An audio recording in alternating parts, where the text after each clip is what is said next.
Assalamualaikum warahmatullahi wabarakatuh. Perkenalkan, nama saya Idiatno, stambuk C101 19023. Baik, di sini saya akan menjelaskan materi mengenai otonomi daerah beserta kegiatan perencanaan pembangunan.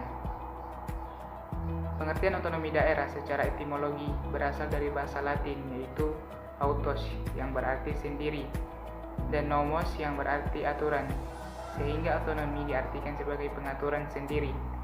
Otonomi daerah adalah hak, kewenangan dan kewajiban daerah untuk mengatur dan mengurus sendiri urusan pemerintah dan kepentingan masyarakat setempat sesuai dengan peraturan perundang-undangan. Sedangkan perencanaan pembangunan adalah proses perumusan masalah dengan memunculkan alternatif, data dan fakta yang digunakan sebagai acuan untuk melaksanakan rangkaian kegiatan. Yang kedua, perencanaan harus dilakukan karena keterbatasan sumber daya. Adalah wawancara yang penuh polemik.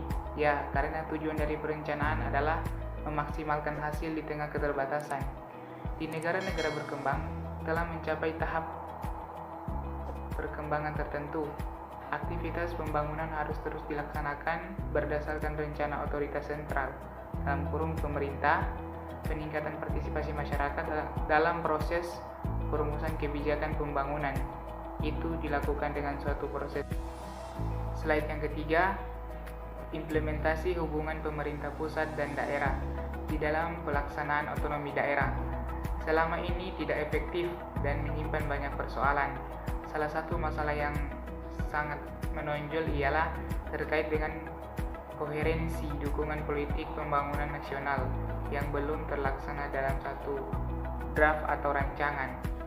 Masih terjadi program-program nasional yang belum mendapatkan dukungan sepenuhnya dari daerah, dan sebaliknya daerah mengembangkan sendiri konsep-konsep pembangunannya yang tidak selalu mengacu pada pembangunan nasional.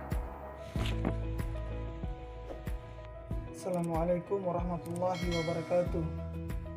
Perkenalkan, nama saya Ferdianto, stambuk C101 19020. Saya akan melanjutkan penjelasan dari materi yang telah dijelaskan oleh rekan saya atas nama Idiatno. Slide keempat. Dalam mewujudkan sinergitas antara pemerintah pusat dan daerah dapat dilakukan dengan berorientasi keterbukaan, akuntabilitas, dan pemanfaatan yang besar bagi rakyat di daerah dan bagi kesatuan nasional. Adapun praktek yang digunakan dalam perencanaan pembangunan yaitu sentralisasi dan desentralisasi.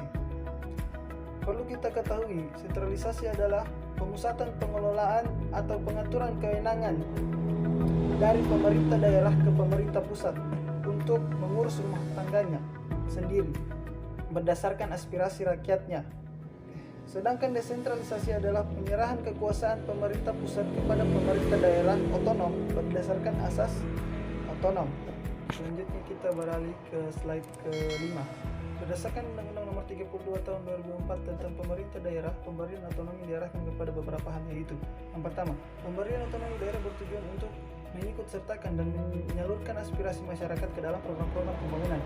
Yang kedua, pemberian otonomi daerah bertujuan untuk meningkatkan daya guna penyelenggaraan pemerintah seperti pelayanan publik. Yang ketiga, pemberian otonomi daerah bertujuan untuk meningkatkan partisipasi dan menumbuh kembangkan kemandirian masyarakat. Yang keempat, pemberian otonomi daerah bertujuan untuk menyukseskan pelaksanaan program pembangunan guna tercapainya kesejahteraan masyarakat. Baik, kita lanjutkan ke slide ke-6, yakni tentang sistem, teknik, dan pelaksanaan otonomi daerah.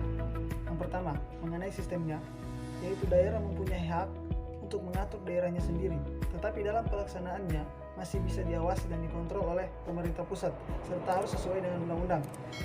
Yang kedua, mengenai tentang teknik pelaksanaan otonomi daerah, yaitu dengan cara menciptakan daerah yang demokratis, menciptakan pemerintah yang demokratis, sehingga terciptanya pemerintah yang baik.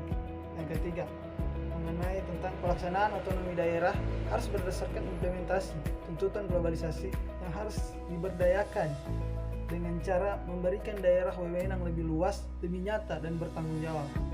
Oke, sekian penjelasan yang dapat saya sampaikan. Lebih dan kurangnya saya mohon maaf. Wabillahi taufiq wal hidayah. Assalamualaikum warahmatullahi wabarakatuh.